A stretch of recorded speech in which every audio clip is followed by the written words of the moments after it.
gusto que nos podamos encontrar en esta mañana de sábado para compartir un poco a propósito de un tema que consideramos definitivamente muy relevante y además porque es un continuo.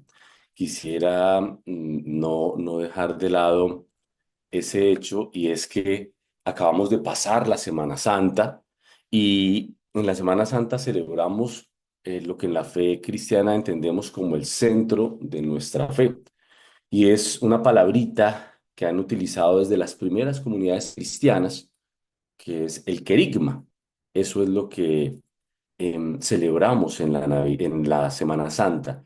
Celebramos entendiendo celebración como un acto de memoria y de actualización, que a mí me parece importante no perder de vista esas dos palabras que espero que hoy podamos resignificar y por lo menos que nos resuenen en la vida. Un acto de recordar, de memoria, pero de actualizar. Recordamos lo que vivió Jesús y la invitación es a que cada uno lo actualicemos en nuestra vida cotidiana, que esa es la gran pregunta. ¿Qué de todos estos elementos de nuestra fe afectan a nuestra vida cotidiana? El momento en el cual estamos atravesando, el momento que vivimos que sería la misma pregunta como, ¿qué me está diciendo Dios por medio de estos misterios, el misterio de la pasión, muerte y resurrección de Jesús en mi momento actual? ¿Qué me dice hoy a mí? De tal manera que quisiera empezar este espacio invitándonos a todas, a todos, para que más allá de los temas que abordemos, no perdamos de vista esa pregunta. ¿Qué me está diciendo Dios? Todo esto, ¿qué me dice? ¿Cómo me impacta en mi diario cotidiano? Lo decía Jimena ahora, la mayoría de ustedes son mamás, abuelas, tías, también obviamente acá hay papás, hijos, hermanos. ¿Qué me está diciendo Dios por medio de estas temáticas a mi vida ordinaria, a mi vida cotidiana? ¿Por qué es importante esa pregunta? Porque Dios mismo quiso hacerse historia en lo ordinario de la vida. Y un gran reto que tenemos como seres humanos es poder entrarnos en la historia para tratar de descubrir cómo es que Dios está funcionando. Entonces, en esa medida, y dicho estos elementos, quisiera invitarles entonces ahora a compartir una pequeña presentación a partir de algunos elementos muy, creo yo, generales que seguramente hemos visto en otros momentos, hemos escuchado en otros espacios, y es a propósito de la vivencia de la resurrección en el ámbito cristiano. Para quienes no me conocen y quienes se suman por primera vez a este espacio, mi nombre es Mauricio Bueno, eh, yo trabajo en Javeriana Cali y en este espacio quisiera hablarles como teólogo, soy teólogo, he estudiado teología y he dictado clases de teología y quisiera hablarles desde ese lugar, desde una experiencia de la reflexión teológica sobre el misterio de Dios, cómo ese Dios decide revelarse en Jesús, cómo a la resurrección de Jesús nos deja su espíritu y el espíritu se hace presente en la iglesia. Iglesia que esta semana hemos vivido un evento muy importante como fue la elección del nuevo papa y como ahora con León XIV tenemos nuevamente una oportunidad muy interesante para preguntarnos cómo Dios nos sigue hablando en la historia, ya no con Francisco, sino ahora con León XIV, que tiene unas cualidades distintas, pero seguramente y por fe entendemos que es aquello que el mundo necesita también. Entonces, en esa medida, les propongo la siguiente agenda para este espacio. Les propongo tocar tres temas dentro de para entender la resurrección, para abordar, más que entender, para abordar la resurrección. Y sería un poco adentrarnos en principio por los fundamentos. ¿Qué entendemos por los fundamentos cuando hablamos de resurrección? Segundo, ¿qué nos dice nuestra fe sobre la resurrección? ¿Cuál es el contenido de nuestra fe en la resurrección de los muertos? Y por último, esos elementos sobre cómo son, cómo entender las dinámicas de la resurrección en nuestra vida cotidiana. Por dinámicas entiendo yo y les propongo que sean más bien esos elementos que yo puedo extraer para mi vida cotidiana. No olvidemos que este no es un espacio de clase, Si bien a mí a veces se me sale el profesor, este es un espacio de compartir y de reflexión. En esa medida, si alguien tiene preguntas, por favor vaya anotándolas allí o las puede escribir en el chat y al final vamos a tener un espacio, espero que hoy lo tengamos un poquito más amplio, para poder dialogar entre todas y todos. No olvidemos, en nuestra fe, el único que tiene la verdad es Dios. Todos los demás, todos, inclusive el Papa, nos acercamos a esa revelación, pero el único que tiene la verdad es Dios. Y todos los demás lo que hacemos es tratar de vislumbrarlo. Claro, algunas personas de un rol muy importante, como lo pueden ser un obispo, pero todos lo podemos acceder a ese misterio porque Dios se nos ha revelado. Y lo que hacemos es tratar de acompañarnos en la iglesia para descubrir cómo Dios está actuando en la vida y en la historia de cada una y cada uno.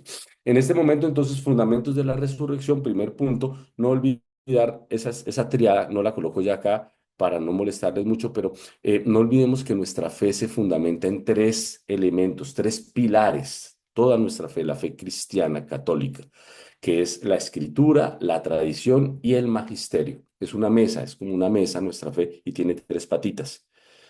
Eucaris- eh, la Sagrada Escritura, el magisterio y la doctrina de la iglesia, la tradición. Porque es importante recordar, eso nos diferencia de las otras denominaciones cristianas, los grupos evangélicos, por ejemplo, ellos van solamente por la escritura, lo que dice la escritura y ya, por eso ellos se saben mucho la escritura, porque ellos solamente hablan de la escritura. Para nosotros es importante también la tradición y el magisterio. Por ejemplo, la tradición que se hace muy fuerte en estas celebraciones grandes, como es la elección del Papa. ¿Por qué es tan particular esa elección? ¿Por qué el tema del humo? ¿Por qué la ropa que se coloca después? ¿Qué significa? Toda una serie de elementos que hablan de una tradición. Claro, no es una religión que salió hace 100 años, sino que somos una experiencia religiosa que lleva más de 2000 años. No somos la única que lleva mucho tiempo, no recordemos, hay otras experiencias religiosas, pero hacemos parte de este grupo amplio. Bueno, entonces en esa medida, teniendo presente que son tres elementos los que soportan nuestra fe, espero que podamos abordar en este espacio esos tres elementos a propósito de la resurrección. Primer elemento, fundamentos de la resurrección. Quisiera invitar a alguien, por favor, que me colabore leyendo esto que está aquí entre comillas, que dice acá, desde ahora hasta acá. Por favor, si alguien me ayuda. Es un texto largo, pero nos habla de la tradición y el magisterio que repetimos. Por favor, alguien que pueda abrir su micrófono. Yo, Mauro. Gracias, Moni. Ahora, hermanos, quiero recordarles las buenas noticias que les prediqué, las mismas que recibieron y en las cuales se mantienen firmes. Mediante estas buenas noticias son salvos, si se aferran a la palabra que les prediqué. De otro modo, habrán creído en vano, porque ante todo les transmití a ustedes lo que yo mismo recibí, que Cristo murió por nuestros pecados según las Escrituras, que fue sepultado, que resucitó al tercer día según las Escrituras, que se apareció a Cefas y luego a los 12. Después se apareció a más de 500 hermanos a la vez, la mayoría de los cuales vive todavía, aunque algunos han muerto.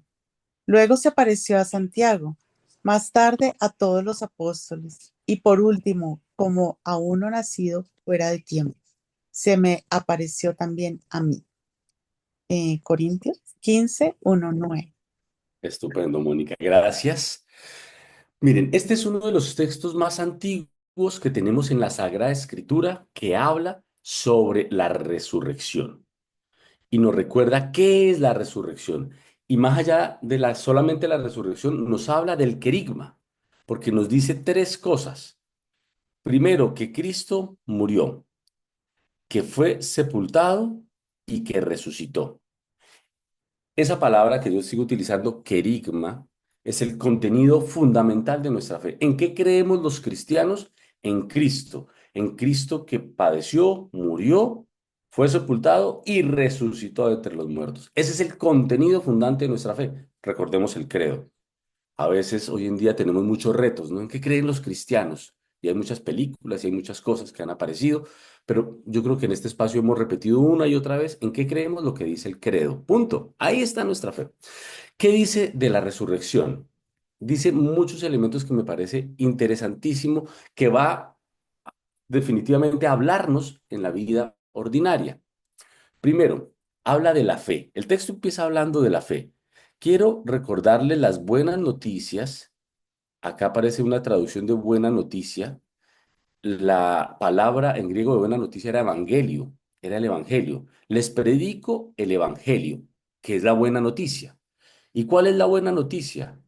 Que Cristo vivió la pasión, la muerte, desciende a los infiernos y resucita. Esa es la gran noticia que Pablo está predicando. Si nosotros pudiéramos ir a mirar, hay un libro por allá de la literatura eh, fantástica que se llama Caballo de Troya de J. J. Benítez, en una época fue muy famoso. Era supuestamente un personaje que podía viajar en el tiempo y ir a mirar lo que ocurría en el pasado. Entonces, si pudiéramos hacer eso y viajáramos al año 50, lo que, lo que predicaban las primeras comunidades cristianas era esto. Miren que hubo un señor que se llamaba Jesús, que entendimos era el Hijo de Dios, que él murió, que él padeció, murió y resucitó. ¿Por qué es tan importante esas tres palabras? Porque nos están hablando de un elemento fundamentalmente humano. Los seres humanos estamos abocados, estamos expuestos por naturaleza al sufrimiento, a la muerte, pero allí no termina la historia, sino que también tenemos la posibilidad de la resurrección. Y ahorita hablaremos entonces de esa resurrección en dos niveles, por lo menos. Repito, pero ¿por qué es tan importante? Porque nos está hablando a la humanidad, a lo cotidiano. Y yo creo que acá la primera reflexión que quiero dejar sobre la mesa es, si Cristo murió, fue sepultado y resucitó, y después de resucitado se le aparece a mucha gente, mire, se apareció, y finalmente se le aparece a Pablo. Yo quisiera preguntarles a ustedes, ¿ustedes tienen conciencia de en qué dimensiones de su vida ustedes han padecido, han muerto y han resucitado? Miren esta pregunta, la repito. Ustedes tienen conciencia, han examinado su vida respecto a qué dimensiones de esa vida ustedes han tenido que morir a ello para resucitar de otra manera. ¿Cuántas veces, por ejemplo, como hijo, tuve que morir a una forma de entenderme como hijo porque mis padres cambiaron? Yo sé que en esta sala hay personas que atraviesan la difícil labor de acompañar a sus padres enfermos. Eso significa morir a una manera de tener un papá. Ya no es el papá, la mamá protectora que me cuida, que me aconseja, sino ahora soy yo el hijo que tiene que cuidarlo. Eso es morir a una manera de ser hijo para resucitar a otra manera donde ya no soy yo el que estoy esperando que mamá se acerque y me dé el beso, sino que soy yo, el hijo, la hija, quien tiene que acercarse a ella, que sufrió una enfermedad compleja, que está en cama, que ya no me recuerda, X o Y situación, y ahora soy yo quien me acerco a darle el beso. No porque ella me recuerde, porque me lo agradezca, sino porque he resucitado en esa forma de ser hijo, de ser hija en la dimensión de ser esposo, esposa. Entendí cuando me casé que el matrimonio era esto. Después de 10, 15 años de casado, tuve que morir a esa lógica de matrimonio, porque ya me di cuenta que el matrimonio no iba a ser eso. Porque la pareja que tengo, porque la vida que me correspondió, porque el matrimonio que construí no es eso, es otra cosa. Entonces tengo que morir a esa idea, morir a esa experiencia y resucitar a otra nueva, resucitar de otra manera. Y miren una cosa importantísima de la pasión, muerte y resurrección. No basta solo con resucitar, sino que hay que aparecerse. Eso se tiene que notar. ¿Cuántas personas no vemos por el mundo que no muestran esa experiencia de Dios? Y por eso nos critican tanto a los cristianos. ¿Cuántas personas que van a misa, que tienen una fe muy fuerte, que hacen oración, pero no se les nota? No se nota, porque son personas pesimistas, son criticones, nada les gusta.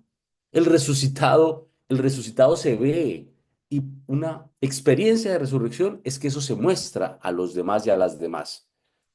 Yo preguntaría, en mi casa, mi familia nota que yo soy resucitado, resucitada. Se me nota la diferencia, que soy una persona diferente, que se esfuerza, que no es fácil. Claro, por eso tengo que morir, por eso tengo que ser sepultado muchas veces, sepultada. Pero ¿se me nota o no se me nota? Y yo creo que ahí cada uno es el único que en conciencia, con la experiencia de Dios, puede decir qué tanto se me está notando o qué tanto tengo que morir.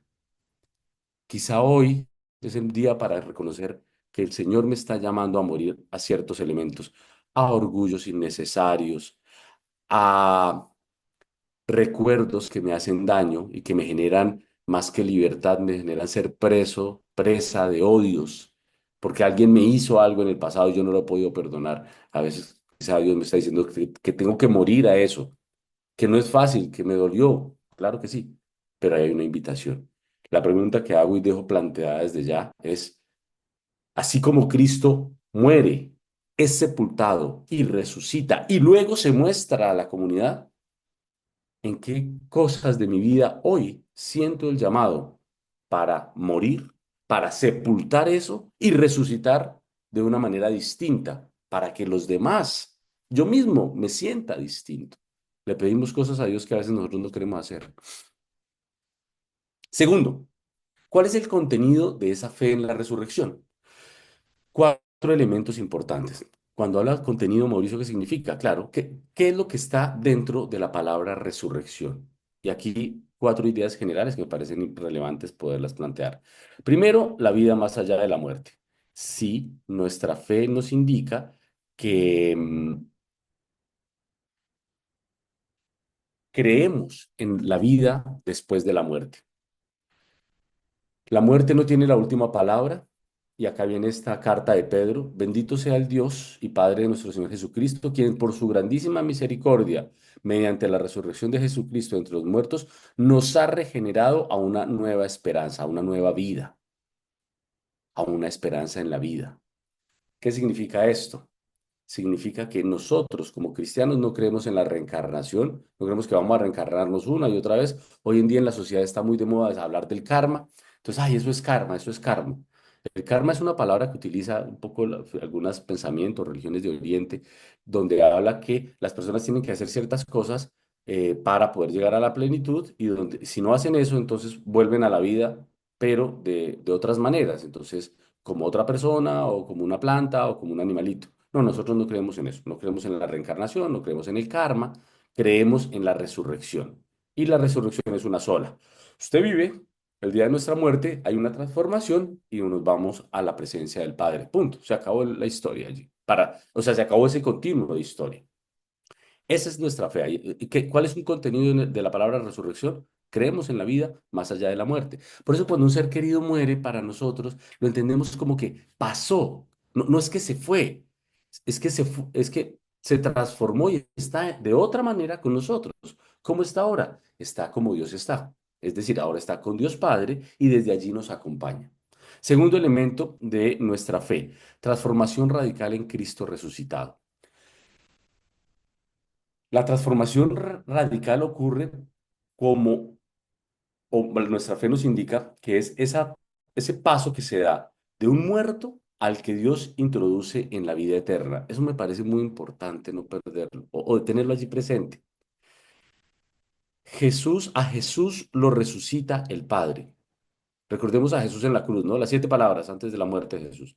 Y Jesús termina diciendo, Dios mío, ¿por qué me has abandonado? Se siente solo, la muerte que es difícil, y va al infierno porque siente la soledad absoluta, se despoja de todo.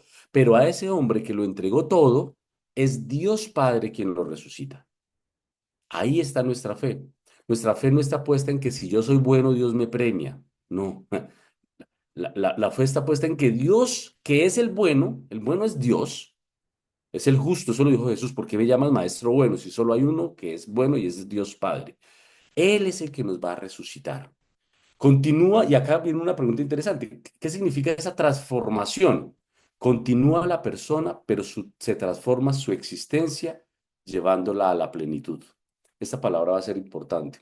En teología, en los estudios de teología, cuando se habla de la resurrección, se habla de la escatología, el escatón, es decir, el mundo futuro. ¿Qué es ese mundo futuro? Es el mundo donde todos los seres van a ser plenamente aquello para lo cual fueron creados. ¿Cuál es la plenitud de un árbol de manzanas? Pues que de muchas manzanas. ¿Cuál es la plenitud de una planta de maíz? Pues que de maíz, que de frutos.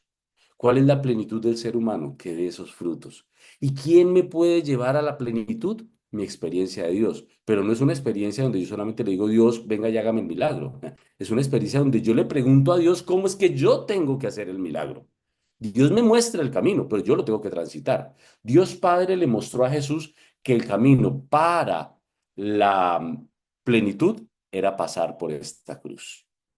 Y a mí es al que me corresponde atravesar ese camino. Él me resucitará después, pero el camino lo transito yo. Dice, sigue diciendo San Pablo.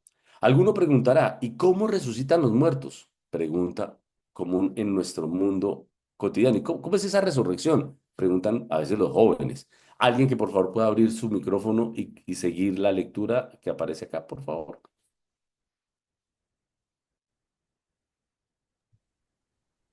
¿Qué qué clase de cuerpo tendrán? Necio, lo que tú siembras no cobra vida si antes no muere. Y además, ¿qué siembras? No siembras lo mismo que vas a brotar después. Siembras un simple grano de trigo, por ejemplo, o de alguna otra semilla. Es Dios quien le da la forma que a Él le parece, a cada semilla la suya propia. Primera Corintios 15, Primera 35, Corintios. 38. Gracias, Silvia. Estupendo. ¿Cómo entender la resurrección? Pablo trata de describirla y dice, mire, esto es como cuando usted siembra algo. Qué bonito que les explicáramos el misterio de la resurrección a los niños haciendo la siembra de un frijol, de un maíz. Ponga un frijolito en un vaso con agua y verá que le empiezan a salir semillas. Y después póngalo en una matita y verá que en una maceta y va a salir una planta. Esa es la resurrección en la que creemos nosotros. No lo digo, es la manera que Pablo pedagógicamente nos lo muestra. Pero para que el granito se transforme en una planta, el granito debe morir. Esa es la parábola de la semilla. El reino de Dios es como una semilla y la semilla que no cae en tierra buena y muere no da fruto. Volvemos a la pregunta con la que iniciamos. ¿Qué cosas me está pidiendo Dios hoy que tengo que morir para que se transformen en algo mejor? ¿Qué cosas me está pidiendo Dios hoy a mí que deje, que suelte, que la entierre para que nazca algo diferente? Si no, voy a tener la semilla y sigo con la semilla y la semilla y esta semilla es muy buena, pero si no la pongo a dar fruto, no va a pasar nada. Pero dar fruto es un proceso doloroso y eso es importante. Nadie nos va a quitar ese dolor. Hasta el mismo Jesús lo padeció y nos mostró que se puede atravesar. Esa es la esperanza. Es difícil, sí, pero se puede atravesar. Muy bien. Siguiente elemento. Van dos elementos. Creemos en la vida eterna. Segundo, la resurrección es una transformación. ¿Qué más podemos decir de la resurrección? Implica la salvación integral, y esto es importante, es la plenitud de todo el ser humano. Los cristianos no deberíamos hablar de otro mundo. Ay, es que cuando yo esté en el otro mundo, el cielo es otro mundo o de otra vida. Este mundo y esta vida nuestra son los que son transformados por la acción resucitadora de Dios que se inaugura en Jesús. Miren, acá hay una diferencia con los griegos. Los griegos creían que había un mundo distinto que se llama el Olimpo. Allá estaba Zeus, Atenea, estaban todos los dioses. A veces se nos mete eso. No, no, nosotros no creemos en ningún Olimpo. Creemos en un mundo, o sea, eso lo dice el credo. Creo en Dios Padre Todopoderoso, Creador del cielo y de la tierra, punto, creo todo. Y ahí estamos nosotros. Estamos acá en este mismo mundo. Y Dios está acá con nosotros. Y cuando resucitamos, continuamos acá, pero de una manera nueva, distinta en la presencia de Dios. No es que yo me resucito y se me queda una partecita. No, no, esas cosas no resucitan. Todo nuestro ser resucita. ¿Por qué? Porque Dios lo creó todo. Y acá será una cosa interesante. Dios creó, nos creó con cuerpo, y eso lo hemos dicho, con alma y con espíritu. Todo esto va a resucitar. Pero ¿cómo así, Mauricio? Entonces va a resucitar este cuerpo con estos huesos y esta carne de una manera diferente, sí. ¿Y qué pasa con los que se cremaron? Ese cuerpo se fue para otro lado. Es que el cuerpo no se reduce solamente a estos cinco dedos y a esta forma de materialidad, pero es este cuerpo en el que vamos a resucitar. El resucitado resucita con el cuerpo también. Y de hecho nos muestra las llagas. Pero ¿cómo así, Mauricio? Que entonces, ¿cuál va a ser, cuál es el cuerpo con el que se resucita? Yo no sabría decir exactamente, porque nadie ha venido a contarnos. Pero nuestra fe nos dice que la resurrección y la salvación es una salvación integral. No hay cosas que se quedan por fuera. ¿Por qué hablamos de salvación integral? Vayamos al libro del Génesis. Y vio Dios que todo era bueno. Dios no creó nada malo. No es que yo tengo como una partecita malita. No, no, no, puede que esté enferma o puede que no funcione de la mejor manera, pero Dios lo creó todo y era bueno. Y lo creó para la salvación. Por eso la salvación es integral. No resucitamos a pedazos. Todo lo resucitamos. La pregunta será entonces, ¿qué cosas tengo que ir transformando en vida para promover esa resurrección? Por eso la pregunta que cada año nos hacemos en la Semana Santa. ¿Para qué es la Semana Santa? Para que nos preguntemos, ¿qué me está pidiendo Dios este año que transforme en mi vida? Y eso es un trabajo que tengo que realizar durante todo el año. Y a la siguiente Semana Santa volverme a preguntar, ¿cómo me fue? ¿Lo logré transformar? Sí, no. Y continuar en ese proceso de salvación, de santidad. Esa es la santidad, un proceso permanente de pasión, muerte y resurrección, que me va acercando a la plenitud para la cual Dios me creó. Cuarto punto, ¿cuándo vamos a resucitar? Y ese cuándo también muy relacionado con el cómo. La resurrección es la vida en Cristo. Y esto es importante. ¿Qué es un resucitado? Una persona que vive en Cristo. Y San Pablo dice, cuando le habla a los filipenses, estoy plenamente seguro ahora como siempre de que Cristo será glorificado en mi cuerpo, por mi vida o por mi muerte, pues para mí la vida es Cristo y morir una ganancia. ¿Qué significa un resucitado? Una persona que vive en Cristo. Volvemos a la pregunta inicial. El Jesús muere, es sepultado, resucita y se le aparece a la comunidad. La pregunta será, ¿yo estoy reflejando a ese Cristo resucitado? ¿La gente ve en mí a Cristo? La resurrección es en Cristo. Resucitamos en Cristo. ¿Cuándo resucitamos en Cristo? Cuando nos parecemos a Cristo. ¿Y cuándo nos parecemos a Cristo? Cuando los demás empiezan a decirnos, ve, esta persona es diferente. Mire, estas personas del Lirio de San José o de cualquier grupo o experiencia religiosa donde asistamos, es diferente. Típico elemento. Si usted va a la Eucaristía y sale de la Eucaristía peleando porque el niño empezó a gritar en la misa, pues creo que no fuimos resucitados. Uno debe salir resucitado alegre, optimista, a pesar de las dificultades del mundo que nos toca vivir, reconociendo que hay esperanza, fe, esperanza y caridad, virtudes teologales fuertes en nuestra fe. ¿Cómo salgo yo de una experiencia de oración? ¿Aburrido, a dar palo a los demás o resucitado y a dar vida? ¿Qué hace Cristo? Sana, salva, cura. ¿A quién? ¿A los que se portaron bien? No, a todos.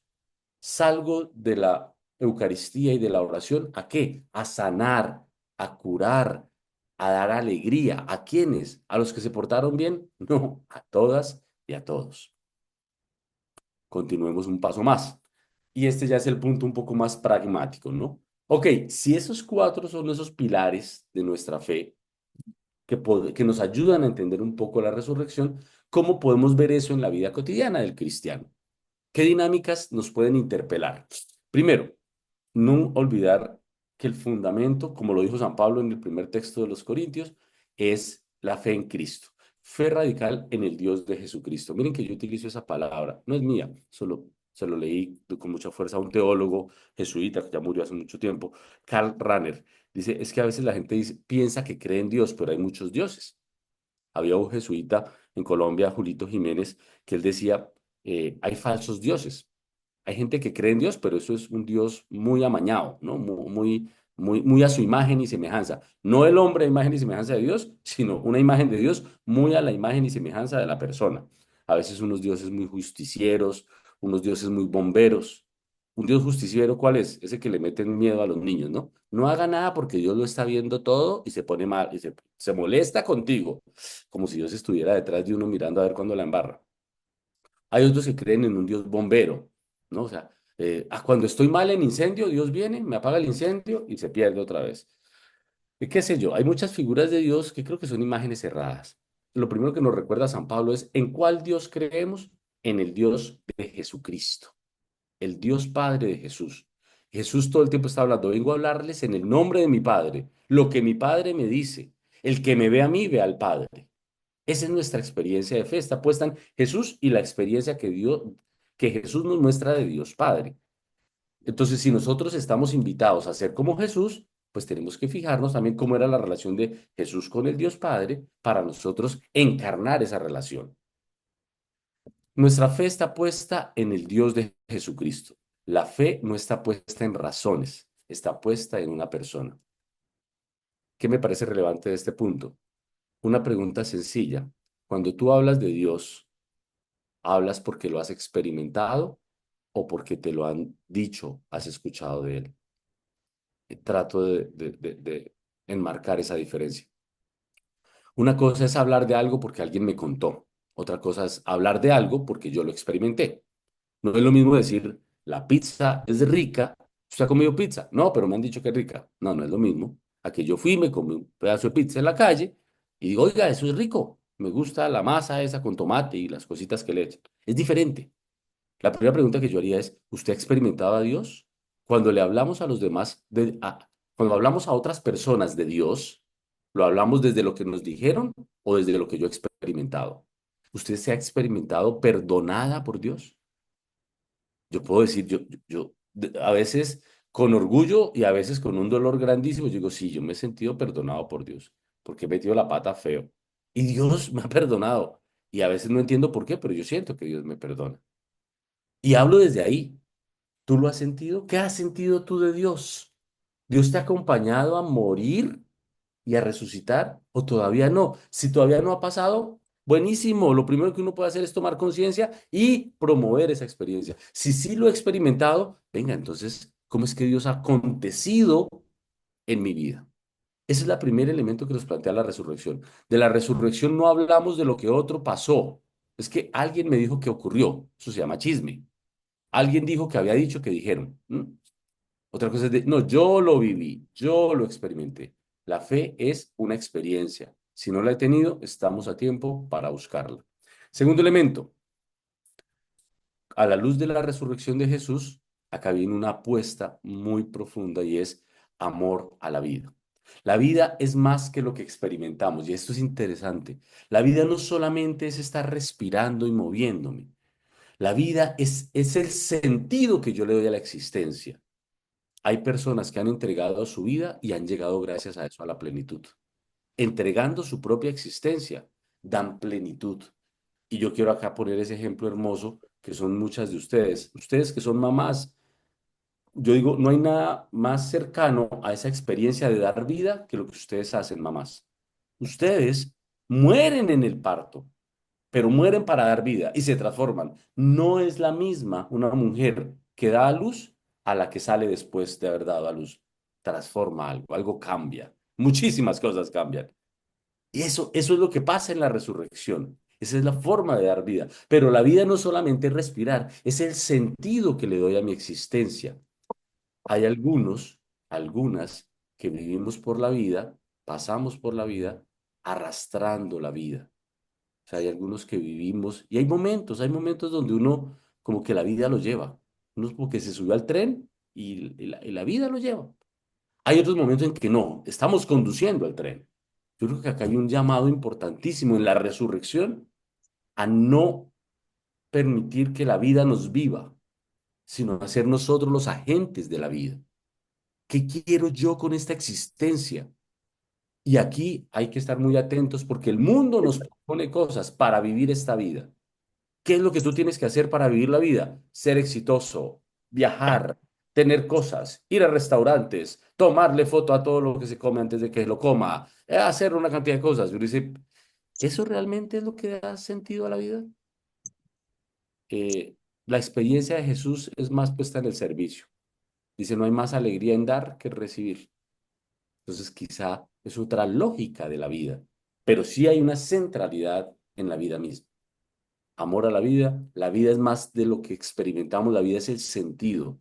No se reduce la vida a lo que como, a lo que veo, la vida es una apuesta más amplia, es una construcción que adquiere sentido en la medida en que yo mismo, y desde la fe creemos que gracias a Dios, Es decir, acompañados de la experiencia de Dios, voy dando sentido a eso que habito.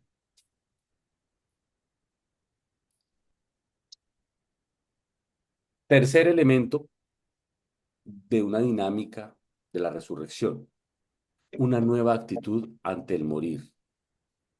La muerte no es lo peor que nos pueda ocurrir. La muerte es un tránsito. Mauricio, eso es muy difícil, claro. Vaya, pierda uno un ser querido. Eso es muy duro. Eso duele muchísimo. Ni qué decir cuando son seres queridos en particular, ¿no? O sea, yo he escuchado y he podido, por gracia de Dios, acompañar a algunas personas. Por ejemplo, cuando una madre dice, usted no sabe lo doloroso que es enterrar a un hijo. No, no, no sé, pero entiendo que es una cosa muy dura, muy dura. Pero la muerte no tiene la última palabra. La muerte es un tránsito.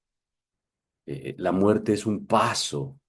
Eso nos ayuda un poco a aliviar el dolor, pero hay que vivir el dolor, obviamente. Jesús no nos dice, no, no, tranquilo, no sientas nada, toma esomeprazol para que no te duela, toma X cosa para que no te duela. No, no, no. Jesús nos dice, el dolor hay que asumirlo, coja la cruz y sígame.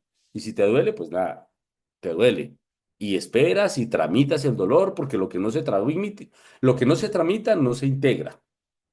Y a veces hay personas que no sé, la estrategia es meter los problemas debajo de la alfombra, debajo del colchón y así no me duele. Creo que no es la mejor estrategia. La mejor estrategia es asumirlo. Si me duele. Y si hay que llorar, lloro. Y si estoy depresivo un tiempo, pues lo estoy, hasta que voy saliendo de ese espacio. O sea, pasar por la cueva, pasar por la tumba, es necesario, es importante. Los psicólogos lo reconocen. Hacer el duelo, pasando por el dolor, es fundamental. Evadirlo sería lo peor que podemos hacer. Pero la muerte no tiene la última palabra. La muerte es un tránsito, es un momento. Cuarto elemento, como entiendo que la muerte es un tránsito, también me propongo y entiendo que en la sociedad debo oponerme a la muerte, a las muertes innecesarias, que eso es importante. Esto no es el cristianismo, muchos han dicho, el cristianismo es una religión para favorecer el dolor. Entonces suframos, pues, porque hay que sufrir. No, no, no, no, no. No hay que buscar el sufrimiento. No hay que promover el sufrimiento per se. Entonces, recuerden, en una época se creyó así y por eso se colocaban cilicios, recordemos, y no hace mucho, hace 60, 70 años. eh, la vida cristiana, la vida de fe, se también utilizaba cilicios. ¿Qué era eso? Una serie de cositas con pullas para que te doliera. Era un poco diciendo, bueno, así como Jesús sufrió por mí, yo voy a sufrir por Jesús. Gracias a Dios ya pasamos esa etapa de la historia y entendemos que el sufrimiento no hay que buscarlo. El sufrimiento llega, los dolores llegan, sino que lo diga todo aquel que ha vivido ya, y entonces uno le empiezan a doler las rodillas, y me duelen los pies, y me duele la espalda, todo se agota, este material se va agotando, se va cansando. Y los dolores llegan, no hay que buscarla. El dolor no hay que buscarlo. Y por el contrario, si hay un llamado importante en la resurrección, a ser muy críticos con aquellos dolores que se generan producto del pecado o de las fragilidades de los demás. Entiéndase las guerras. Un mensaje que me ha parecido hermoso que nuestro nuevo Papa, León XIV, planteó desde el inicio. No a la guerra. Ninguna guerra es buena. Siempre que hay guerra, hay dolor que producimos los seres humanos productos de nuestros propios egoísmos. No, no, pero es que él se portó mal, entonces vamos a acabarlo porque él hizo algo mal primero. No, mal con mal no podemos nosotros sostenerlo. Esa no es la forma de la vida. Si me lo hicieron, el que me la hacen me la paga. Esa es la ley del talión, terrible, terrible experiencia de vida. Vas a sufrir mucho y vas a hacer sufrir a muchas personas. La muerte no se promueve. La muerte se entiende y se integra cuando llega, pero no es que yo la estoy buscando. Y por el contrario, soy muy crítico y es la invitación de nuestra fe que seamos muy críticos ante esas otras muertes y dolores que otras personas promueven en aras de la libertad o en aras de la verdad o en aras de la justicia. Ningún dolor que alguien promueva en aras de lo que sea es justificado. A veces en la vida de familia, el señor o la señora dice, es que usted me obliga a gritarlo. No, no, no, no, terrible. No, o sea, eso no lo quiere Dios. Dios no nos legitima el dolor o la violencia. Y muchas de las veces fijamos más rápido la violencia en Gaza, en Afganistán, la violencia en Ucrania, y a veces en casa vivimos guerras terribles, justificándonos. El dolor, la violencia nunca se justifica. Por último, quinto, una cosa que me parece hermosa y es el mensaje de Jesús permanente, la defensa de los crucificados. El resucitado lleva las llagas. Mire, este es un cuadro por allá de Boecio, del Renacimiento. Por acá está Tomás.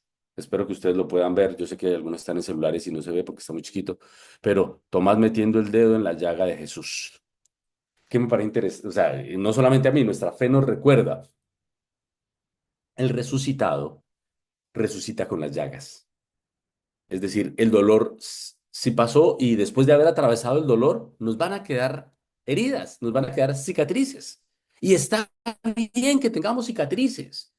No sé si alguien quiera llegar a muerto sin ninguna cicatriz. Yo creo que ese no fue Jesús. Jesús llegó golpeadísimo. Y a veces el mundo de hoy nos dice, no, usted tiene que llegar impecable.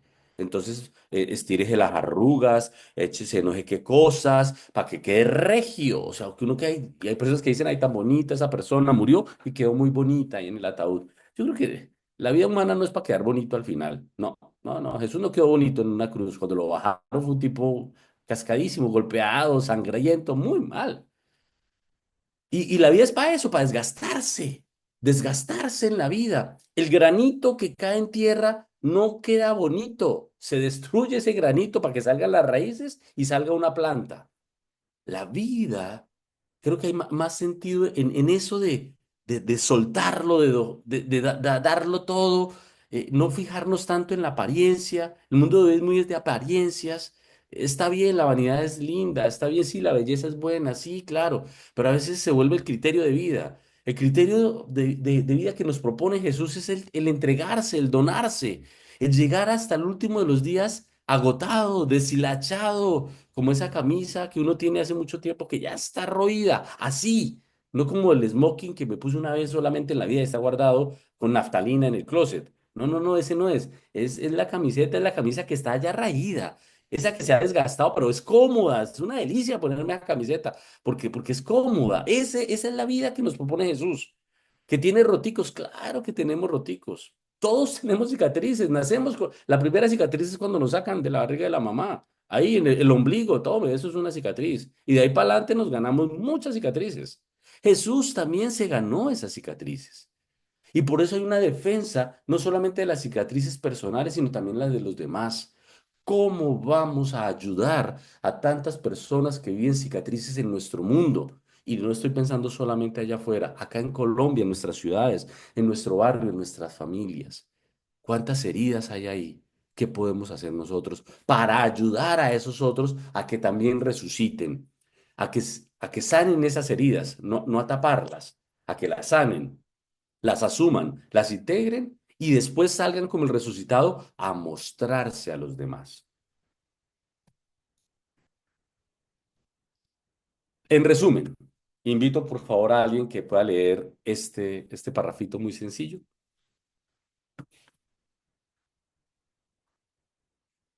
Pablo quiere expresar es que el resucitado es un hombre lleno de la realidad divina, alguien en quien la vida de Jesús sea manifestada.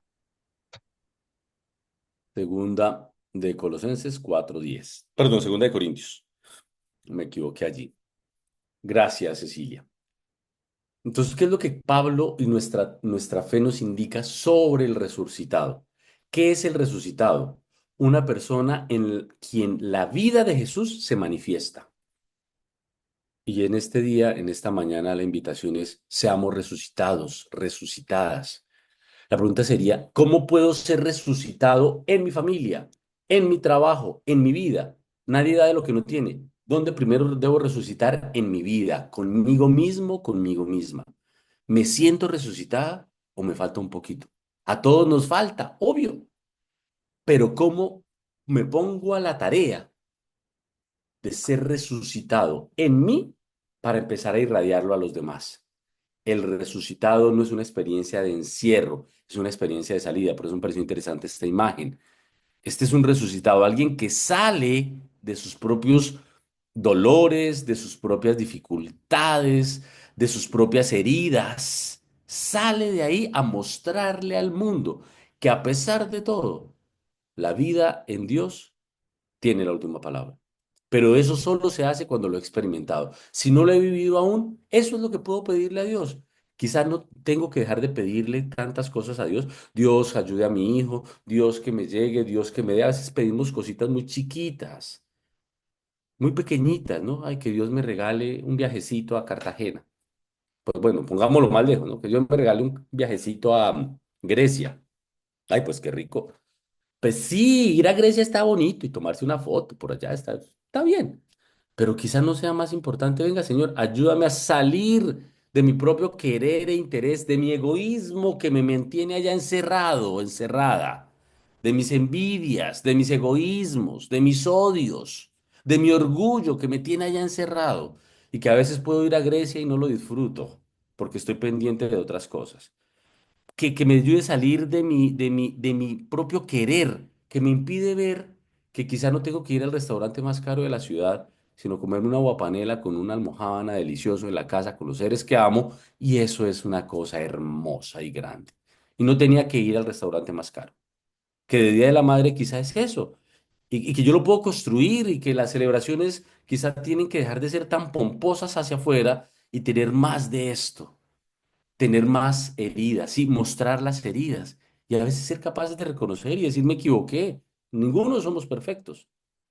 Bueno, muchísimas gracias. Quiero llegar hasta acá. Como siempre, indicarles, mire, esto es una reflexión que surge no solo de lo que a mí se me ocurre, sino de un par de experiencias teológicas.